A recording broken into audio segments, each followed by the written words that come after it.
আসসালামু আলাইকুম। সম্মানিত দর্শক শ্রোতা, আশা করছি আপনারা সবাই ভালো আছেন। আপনারা যে যেখান থেকে আজকের এই গুরুত্বপূর্ণ এবং ইনফরমেটিভ ভিডিওটি দেখছেন, সবাইকে স্বাগত জানাচ্ছি। আপনারা অবগত আছেন যে খুব শীঘ্রই সরকারি কর্মকর্তা-কর্মচারীরা মহার্ঘ ভাতা পেতে যাচ্ছেন। তবে কত পাবেন এই মহার্ঘ ভাতা, এ নিয়ে চলছে তুমুল আলোচনা। বিভিন্ন পত্র-পত্রিকা বিভিন্ন ধরনের নিউজ দিচ্ছে। আপনারা স্ক্রিনে প্রথমে যে নিউজটি দেখতে পাচ্ছেন, আজকের পত্রিকা। এখানে আজকের পত্রিকা বলছে সরকারি কর্মীদের সর্বোচ্চ 20% মহার্ঘ ভাতা দেওয়ার চিন্তা। এরপরে দৈনিক ইত্তেফাক বলছে সর্বোচ্চ 25% মহার্ঘ ভাতা, সরকারি চাকরিজীবীদের বেতন বাড়ছে সর্বনিম্ন 4,000। এরপরে দৈনিক শিক্ষা বলছে 30 জুলাইয়ের আগেই মহার্ঘ ভাতা ঘোষণা। প্রথম আলো বলছে মহার্ঘ ভাতা নিয়ে দুটি সভা হয়েছে, পেনশনভোগীরাও উপকৃত হবেন বলছেন জনপ্রশাসন সচিব। দেশ রূপান্তর বলছে সর্বোচ্চ 25% মহার্ঘ ভাতার ঘোষণা আসছে। ঢাকা ট্রিবিউন বলছে সরকারি চাকরিজীবীদের কার কত বেতন বাড়ছে। আরটিভি বলছে সরকারি চাকরিজীবীদের কোন গ্রেডে কত বেতন বাড়ছে। দ্য বিজনেস স্ট্যান্ডার্ড বলছে 30 জুনের মধ্যেই মহার্ঘ ভাতা দেয়া হবে, পেনশনাররাও পাবেন বলছেন জনপ্রশাসন সচিব। ইত্তেফাক বলছে সরকারি চাকরিজীবীদের কার কত বেতন বাড়ছে। ইত্তেফাক আরেকটি নিউজ করেছে ইনক্রিমেন্ট থেকে মহার্ঘ ভাতা যোগ হবে বেসিকে। এরপরে ইত্তেফাক আরেকটি নিউজ করেছে সরকারি কর্মকর্তা কর্মচারীদের বেতন নিয়ে সুখবর আসছে শিগগিরই। দেশ রূপান্তর বলছে মহার্ঘ ভাতা কার্যকর হলে আগের সরকারের যে সুবিধা বাতিল হবে, মানে এর আগে আওয়ামী লীগ সরকার 5% প্রণোদনা ঘোষণা করেছিল, সেটি বাতিল হবে মহার্ঘ ভাতা শুরু হলে, এমনটাই বলছে। এরপরে দৈনিক আমাদের সময় বলছে এবার থেকে পেনশনভুক্তরাও মহার্ঘ ভাতা পাবেন। তবে সবচেয়ে বেশি সমস্যা হচ্ছে এই দুইটা তথ্যে। যেমন আজকের পত্রিকা বলছে 20% মহার্ঘ ভাতা দেওয়ার চিন্তা, কিন্তু ইত্তেফাক বলছে সর্বোচ্চ 25% মহার্ঘ ভাতা দেওয়া হবে। আবার দৈনিক শিক্ষাও বলছে 20% হারে মহার্ঘ ভাতা দেওয়া হবে। এখানে দেশ রূপান্তর, দৈনিক ইত্তেফাক এবং ঢাকা ট্রিবিউন এরা বলছে 25% হারে মহার্ঘ ভাতা দেওয়া হবে, 3 ধাপে দেওয়া হবে। ফেব্রুয়ারিতে বেতনের সাথে এই মহার্ঘ ভাতা যুক্ত হবে। কিন্তু আজকের পত্রিকা এবং দৈনিক শিক্ষা .com বলছে 2 ধাপে মহার্ঘ ভাতা দেওয়া হবে, সর্বোচ্চ দেওয়া হবে 20% এবং জানুয়ারির থেকে এই মহার্ঘ ভাতা কার্যকর হবে। এই বছরের জুলাইয়ে নতুন করে যে ইনক্রিমেন্ট হবে, সেই ইনক্রিমেন্টের সাথে এই মহার্ঘ ভাতা যোগ করা হবে। আসলে আমরা কোনটা বিশ্বাস করব? পত্রিকায় আমরা এই দুই ধরনের তথ্য পাচ্ছি। তারা প্রত্যেকেই অর্থ মন্ত্রণালয়ের সংশ্লিষ্ট কর্মকর্তাদের রেফারেন্স দিচ্ছে। আমি এর আগের ভিডিওতে দৈনিক দেশ রূপান্তর পত্রিকা থেকে সর্বোচ্চ 25% যে মহার্ঘ ভাতা দেওয়া হবে সেই বিষয়ে ভিডিও তৈরি করেছিলাম। এই ভিডিওতে আমরা দেখব আজকের পত্রিকার যে রিপোর্টটি, সেটি সরকারি কর্মীদের সর্বোচ্চ 20% মহার্ঘ ভাতা দেওয়ার চিন্তা। আপনারা স্ক্রিনে দেখতে পাচ্ছেন সরকারি কর্মীদের সর্বোচ্চ 20% মহার্ঘ ভাতা দেওয়ার চিন্তা। 10 জানুয়ারি 2025 সালে এই নিউজটি করেছে আজকের পত্রিকা। এখানে বলছে সরকারি কর্মচারীদের গ্রেড অনুযায়ী 2 ভাগে ভাগ করে মহার্ঘ ভাতা দেবে সরকার। 14.5 লাখ সরকারি চাকরিজীবীকে মূল বেতনের সর্বনিম্ন 10% থেকে সর্বোচ্চ 20% হারে মহার্ঘ ভাতা দেওয়ার পরিকল্পনা করা হচ্ছে। এর আগে জনপ্রশাসন সচিব বলেছিলেন যে সরকারি কর্মকর্তা কর্মচারীদের মহার্ঘ ভাতা দেওয়া হবে 2 ধাপে, কর্মকর্তারা কম পাবেন এবং কর্মচারীরা বেশি পাবেন। সেই কথার সাথে আজকের পত্রিকা এবং দৈনিক শিক্ষা .com এর যে রিপোর্ট, সেটা কিন্তু ঠিক বলছে যে কর্মকর্তা কর্মচারীদের 2 ধাপে দেওয়া হবে।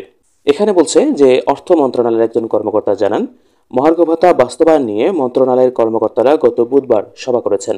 সভায় সর্বোচ্চ এবং সর্বনিম্ন হারে মহার্ঘ ভাতা ধরে এ খাতে বছরে কত টাকা বাড়তি খরচ হবে তার হিসাব করা হয়েছে। সরকারি কর্মচারীদের মহার্ঘ ভাতা দেওয়ার বিষয়ে সুপারিশ দিতে গত 12 ডিসেম্বর প্রধান উপদেষ্টার মুখ্য সচিবকে আহ্বায়ক করে 7 সদস্যের কমিটি করেছিল অর্থ বিভাগ। এই কমিটি এর মধ্যে 2টি সভা করেছে। জনপ্রশাসন মন্ত্রণালয়ের হিসাব অনুযায়ী বেসামরিক প্রশাসনের সরকারি চাকরিতে এখন 14,43,518 জন কর্মরত।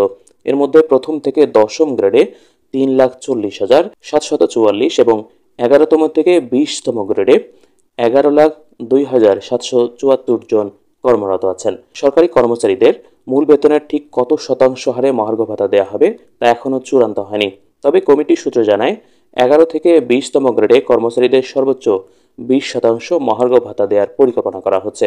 আর প্রথম গ্রেড থেকে 10ম গ্রেডের কর্মচারীদের 10 বা 15% হারে মহার্ঘ ভাতা দেওয়ার বিষয়ে আলোচনা করা হচ্ছে। প্রায় 14.5 লাখ সরকারি কর্মচারীকে 10 থেকে 20% হারে মহার্ঘ ভাতা দিতে বছরে বাড়তি প্রায় 5,000 কোটি টাকা লাগবে বলে অর্থ বিভাগের এক কর্মকর্তা জানিয়েছেন। চলতি বছরের 1 জানুয়ারি থেকে এ ভাতা কার্যকর ধরা হতে পারে। মহার্ঘ ভাতা পর্যালোচনা কমিটির সদস্য ও জনপ্রশাসন মন্ত্রণালয়ের জ্যেষ্ঠ সচিব মোখলেছুর রহমান গতকাল বৃহস্পতিবার সচিবালয়ে সাংবাদিকদের জানান, আগামী বাজেটের আগেই মহার্ঘ ভাতা ঘোষণা করা হবে। বার্ষিক ইনক্রিমেন্টের সময় মহার্ঘ ভাতা মূল বেতনের সঙ্গে যোগ হবে। এবার পেনশনভোগীরাও এ ভাতা পাবেন। 1 থেকে 10ম গ্রেডের কর্মকর্তারা 20% এবং 11তম থেকে 20তম গ্রেডের কর্মচারীরা 30% হারে মহার্ঘ ভাতার দাবি জানিয়েছেন। তবে অর্থ বিভাগের এক কর্মকর্তা বলেন, মহার্ঘ ভাতা সর্বোচ্চ 20%-এর বেশি দেওয়ার কোনো পরিকল্পনা নেই। এবারের মহার্ঘ ভাতা মূল বেতনের সঙ্গে যোগ হওয়ায় আনুপাতিক হারে সবার বাড়ি ভাড়ার অর্থ বেড়ে যাবে। ফলে মহার্ঘ ভাতার বাইরেও সরকারের খরচ বাড়বে। এর আগে কখনোই মহার্ঘ ভাতা মূল বেতনের সঙ্গে যুক্ত করা হয়নি। অন্তর্বর্তী সরকারের মেয়াদ নির্দিষ্ট না থাকায় তারা পে কমিশনের দিকে না গিয়ে মূল বেতনের সঙ্গে মহার্ঘ ভাতা অন্তর্ভুক্ত করেছে বলে মনে করছেন জনপ্রশাসন বিশেষজ্ঞ ফিরোজ মিয়া। আজকের পত্রিকাকে তিনি বলেন, মূল বেতনের সঙ্গে মহার্ঘ ভাতা যোগ হলে কর্মচারীরা তার সুবিধা পাবেন। এটা সবার জন্যই ভালো হবে। যখন রাজনৈতিক সরকার আসবে তখন তারা মহার্ঘ ভাতা তুলে দিয়ে নতুন বেতন কাঠামো ঘোষণা করতে পে কমিশন গঠন করতে পারবেন। সরকারি কর্মচারীরা এখন 8ম বেতন কাঠামো অনুযায়ী বেতন ভাতা পাচ্ছেন।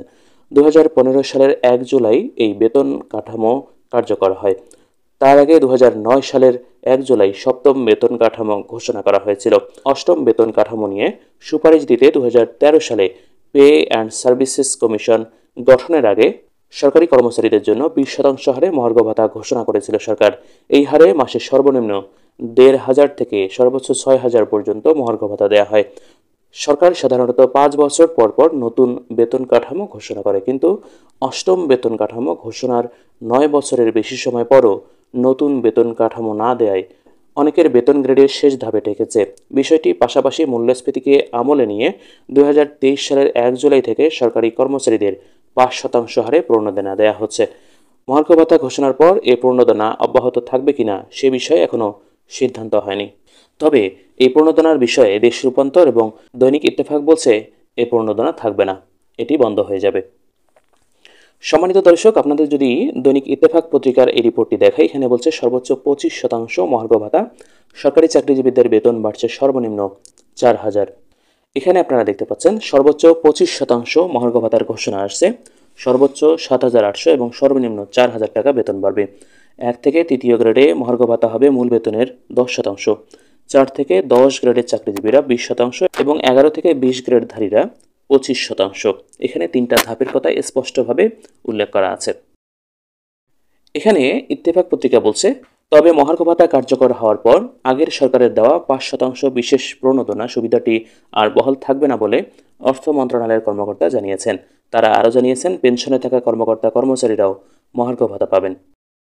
এই ইত্তেফাক পত্রিকা এখানে উল্লেখ করেছে যে অর্থ মন্ত্রণালয়ের প্রস্তাব অনুযায়ী সবকিছু ঠিক থাকলে ফেব্রুয়ারি মাসের বেতনের সঙ্গেই মহার্ঘ ভাতা দেওয়া হতে পারে। এই পত্রিকাগুলো যদি 2 ধরনের তথ্য আমাদেরকে প্রদান করে তাহলে আমরা কোনটা বিশ্বাস করব? সম্মানিত দর্শক, এবার আপনারাই বলুন আমরা কোনটা বিশ্বাস করব। দৈনিক ইত্তেফাক পত্রিকার এই রিপোর্টটি দেশ রূপান্তর থেকে নেওয়া হয়েছে। এখানে নিচে দেখেন সূত্র দেশ রূপান্তর। তবে এবারের মহার্ঘ ভাতার যে বিশেষত্ব সেটি পরের বছর ইনক্রিমেন্টের সময় মূল বেতনের সঙ্গে যুক্ত হবে। মানে মূল বেতন যদি বেড়ে যায় তাহলে বাড়ি ভাড়াও বেড়ে যাবে। বাড়ি ভাড়া বেড়ে যাওয়ার কারণে সরকারি কর্মকর্তা কর্মচারীদের বেতনের পরিমাণও উল্লেখযোগ্য হারে বেড়ে যাবে। যদিও এই মহার্ঘ ভাতার পরিমাণ বর্তমান বাজার মূল্যের তুলনায় কম, কিন্তু যখন বেসিকের সাথে যুক্ত হয়ে বেসিকটাকে বৃদ্ধি করবে, এর সাথে যখন বাড়ি ভাড়া বেড়ে যাবে তখন কিন্তু সামগ্রিক বেতন কাঠামোটা একটু বেশি হবে, যেটা সরকারি কর্মকর্তা কর্মচারীদের জন্য একদম ঠিক হবে। সম্মানিত দর্শক, আজকের এই গুরুত্বপূর্ণ এবং ইনফরমেটিভ ভিডিওটি এ পর্যন্তই। আশা করছি ভিডিওটি ভালো লেগেছে। যদি ভালো লাগে তাহলে অবশ্যই চ্যানেলটি সাবস্ক্রাইব করবেন এবং পাশে থাকা বেল আইকনটিকে অন করে দিবেন। আপনারা সবাই ভালো থাকবেন, সুস্থ থাকবেন। দেখা হবে পরবর্তী ভিডিওতে। আল্লাহ হাফেজ।